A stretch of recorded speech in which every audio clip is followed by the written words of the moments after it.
Hey everyone, Chuck here. Thanks for stopping by our channel. Have you ever felt truly alone? You know, life has a way of sitting us down in waiting rooms. And I'm not just talking about hospitals. I'm talking about those quiet, heavy sessions where you're not sure what's next and the silence feels louder than any noise. And it's in moments like that. The hardest part isn't always what's happening, it's having to face it alone.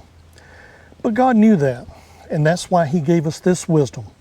Here in the book of Galatians chapter 6 verse 2 it says, "Bear ye one another's burdens, and so fulfill the law of Christ." Now that's not just a suggestion. That's how we're to live out the love of Jesus. In fact, Jesus affirmed this in John 13 verses 34 and 35, and let me read it. It says, "A new commandment I give unto you, that you love one another as I have loved you, that ye also love one another. By this shall all men know that ye are my disciples, if you have love one for another." Bearing burdens is a way to show Christ-like love and to prove to the world that we are His disciples. A little while back, just a month or so ago, my wife Kelly had to have gallbladder surgery. They told us it was routine, but let me tell you, when it's your wife or your loved one on that table, there's nothing routine about it. She was all prepped, fixing to be wheeled to the surgical room, and I looked at that surgeon and I told him, and I simply asked, "Please take good care of my wife." And he responded, "Yes, sir." Then I leaned over to Kelly and I gave her a kiss and I told her that I loved her. Then they proceeded to take her down to the surgery room while a nurse led me to the waiting room.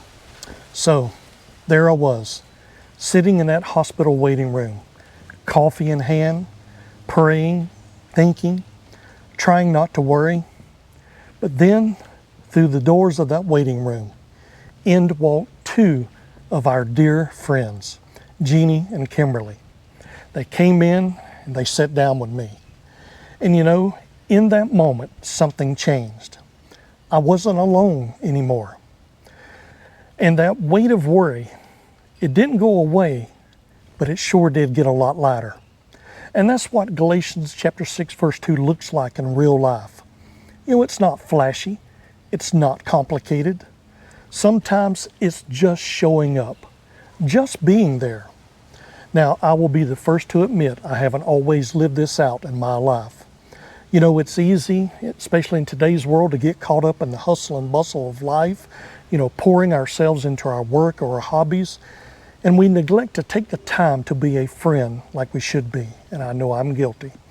Friends, there are folks in your life who are sitting in their own kind of waiting room right now. It may not be a hospital. It might be a quiet kitchen table or an empty driveway or a phone that hasn't rung in quite some time.